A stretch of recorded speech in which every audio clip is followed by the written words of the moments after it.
तो बच्चों आज हम स्टार्ट करते हैं एक्सरसाइज 10C। ओके, इसमें क्वेश्चन नंबर 1 देखिए, लिखा the list price of a refrigerator is 14,650 if 6% is charged as sale tax, find the cost of the refrigerator.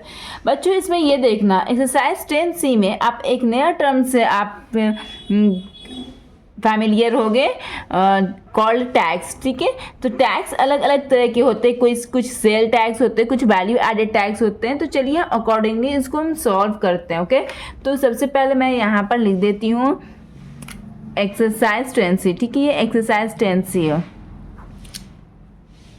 Okay, तो यहाँ पर देखिए, यहाँ पे क्या लिखा हुआ है, यहाँ पर लिस्ट प्राइस दिया हुआ है। ओके, लिस्ट प्राइस यहाँ पर दिया हुआ है, प्राइस ऑफ द रेफ्रिजरेटर के यहाँ पे क्या दिया हुआ है, प्राइस ऑफ द रेफ्रिजरेटर के यहाँ पर दिया हुआ लिस्ट प्राइस। ठीक, लिस्ट प्राइस यहाँ पर लिख देती हूँ, क्या लिखा 14650। ओके, उसके बाद यहाँ पे 6% उसे सेल टैक्स लग गया, क्या लग गया, सेल टैक्स। ठीक है, लिस्ट प्राइस ये आप इसे कह दें एमपी। ठीक है, इसे आप एमपी भी कह सकते हैं, मार्क प्राइस। ओके, तो यहाँ पर देखना बच्चों, यहाँ पर सेल टैक्स में क्या होता है, देखिए जैसे हम लोग डिस्काउंट पाते हैं, डिस्काउंट में क्या होता है कि डिस्काउंट देके डिस्काउंट जितना परसेंट देता था शॉपकीपर, तो उसके वैल्यूज़ मार्क प्राइस में से सब्ट्रैक्ट हो जाते थे। लेकिन जो टैक्स के यहाँ पर मामले में जो जितना परसेंट शॉपकीपर अगर टैक्स देगा तो उतना टैक्स मार्क प्राइस में ऐड हो जाएंगे। ओके, तो सबसे पहले यहाँ पे क्या मांग रहे हैं, यहाँ पर मांग रहे हैं कि कॉस्ट प्राइस क्या होगी, कॉस्ट प्राइस ऑफ रेफ्रिजरेटर की क्या होगी। ठीक है,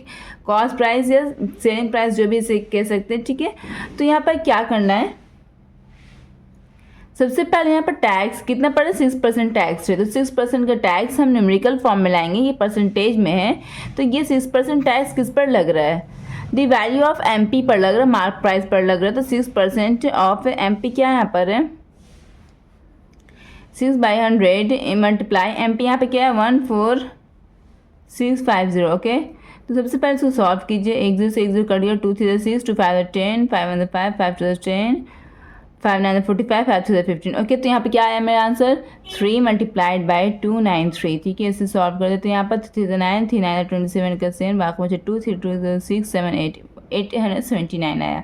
ठीक है, तो यहाँ पर मेरे क्या आया, ये मेरे इतना वैल्यू में आ गया। ठीक है, यहाँ पर परसेंट दिया था, इतना ये मेरे क्या आ गया, वैल्यू में आ गया, ये सेल टैक्स। ओके, तो अब इस टैक्स ये जो रुपीज़ इतना टैक्स के फॉर्म में इतना ये जो रुपीज़ मुझे पड़ रहा है, ये मैं एमपी में ऐड करूँगी। ठीक है, तो यहाँ पर लिखना कॉस्ट प्राइस या सेलिंग प्राइस जो भी लिखना है यहाँ पर, प्राइस ऑफ द, यहाँ पर लिखो प्राइस ऑफ द रेफ्रिजरेटर।